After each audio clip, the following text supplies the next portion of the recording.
Hello నమస్కారం అండి. Group 1, group 2, VRO, VRA competitive exam ప్రిపరేషన్కి స్వాగతం.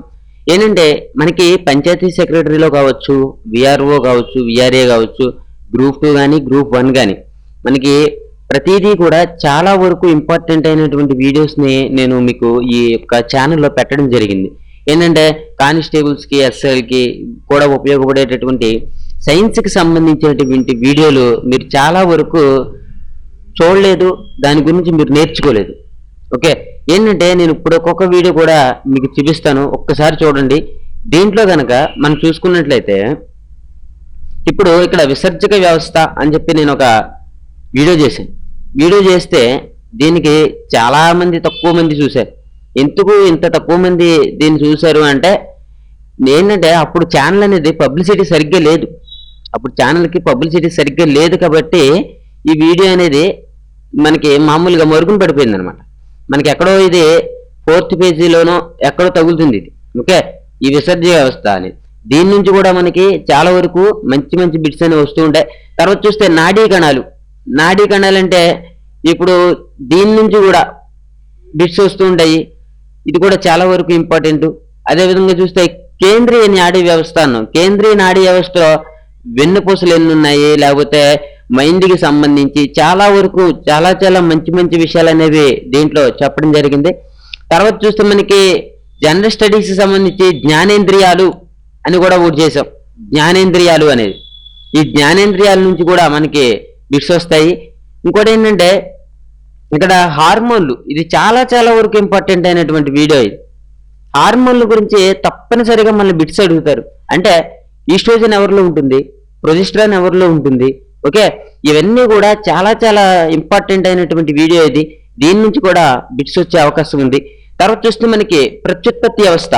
ప్రత్యుత్పత్తి వ్యవస్థ అంటే ఏంటి, ప్రత్యుత్పత్తి వ్యవస్థలో ఏమేమి ఉంటాయి ఏంటి అనేది దీంట్లో చూడొచ్చు. దీని నుంచి కూడా మనకి సైన్స్కి సంబంధించినటువంటి బిట్స్ అనేవి రావడం జరుగుతుంది. ఇంకా చూస్తే ఇక్కడ చూడండి, జనరల్ స్టడీస్ భారతదేశంలో అత్యధికంగా ఉన్న రక్తవర్గం ఏమిటి అనేది ఒక వీడియో చేసాం.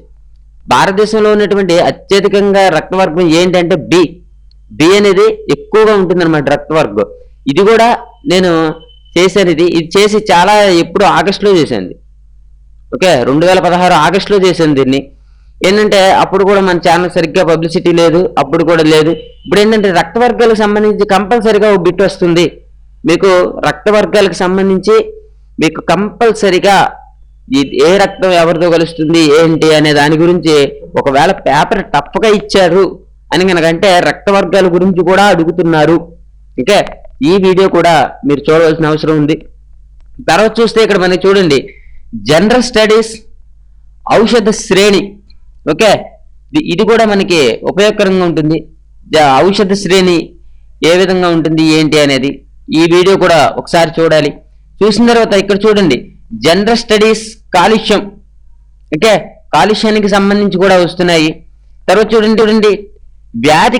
ఇక్కడ చూడండి, జనరల్ స్టడీస్ టైఫాయిడ్ వ్యాధికారకం ఏంటి, టైఫాయిడ్ వ్యాధికారకం ఏంటి అనేది తెలియాలి అంటే మనం ఈ వీడియో చూస్తే దీంట్లో ఏ వ్యాధికి ఏంటి కారణం, ట్రిపనోసోమా గ్రాంబియాన్సి, ఇవన్నీ కూడా అతి నిద్ర వ్యాధికి కారణం, ఇవన్నీ కూడా చాలా చాలా వరకు నేను దీంట్లో చెప్పడం జరిగింది. తర్వాత మనం చూస్తే ఇంకా ఈ వీడియోలు చేసిన తర్వాత నాకేంటంటే ఛానల్ అనేది సరిగ్గా పబ్లిసిటీ కాలేదు అన్న విషయంతో నేనేం చేశానంటే ఇక్కడ మళ్ళీ పోటీ పరీక్షలకు ఉచిత శిక్షణ అనేటటువంటి ఒక వీడియో తయారు చేశాను. ఓకే, ఈ వీడియో కూడా చాలా తక్కువ మంది చూశారు దీన్ని కూడా. తర్వాత చూస్తే మనం చూడండి, ఇంకా ఈ జనరల్ స్టడీకి సంబంధించినవన్నీ కూడా ఇవి నేను చేశాను అంటే ఇది చాలా ఇంపార్టెంట్ అయితేనే నేను చేస్తాను. ఇవన్నీ కూడా మీరు ఒకసారి వినాలి, విన్న తర్వాతే మీకు చాలా బెనిఫిట్గా ఉంటుంది. ఓకే, తర్వాత చూడండి, ఇక్కడ మానవుని వెన్నుపూసల సంఖ్య ఎంత ఏంటి అని తెలియాలంటే సైన్స్కి సంబంధించి నేను 200 బిట్లు పెట్టాను. దీంట్లో సైన్స్కి సంబంధించి 200 బిట్లు అనేవి ఈ వీడియోలో పెట్టాను, కానీ మీరు దీన్ని చూడలేదు. తర్వాత మనం చూస్తే ఇక్కడ మనకి జువాలజీకి సంబంధించినవి కూడా పెట్టాను, ఇది కూడా చూడండి.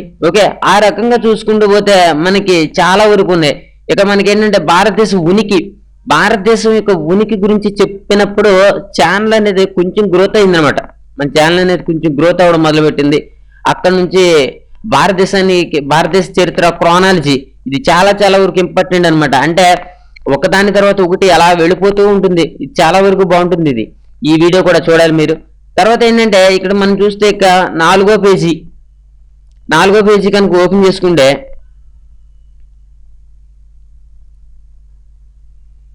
ఓకే, ఇక 4వ పేజీ ఒక నిమిషం.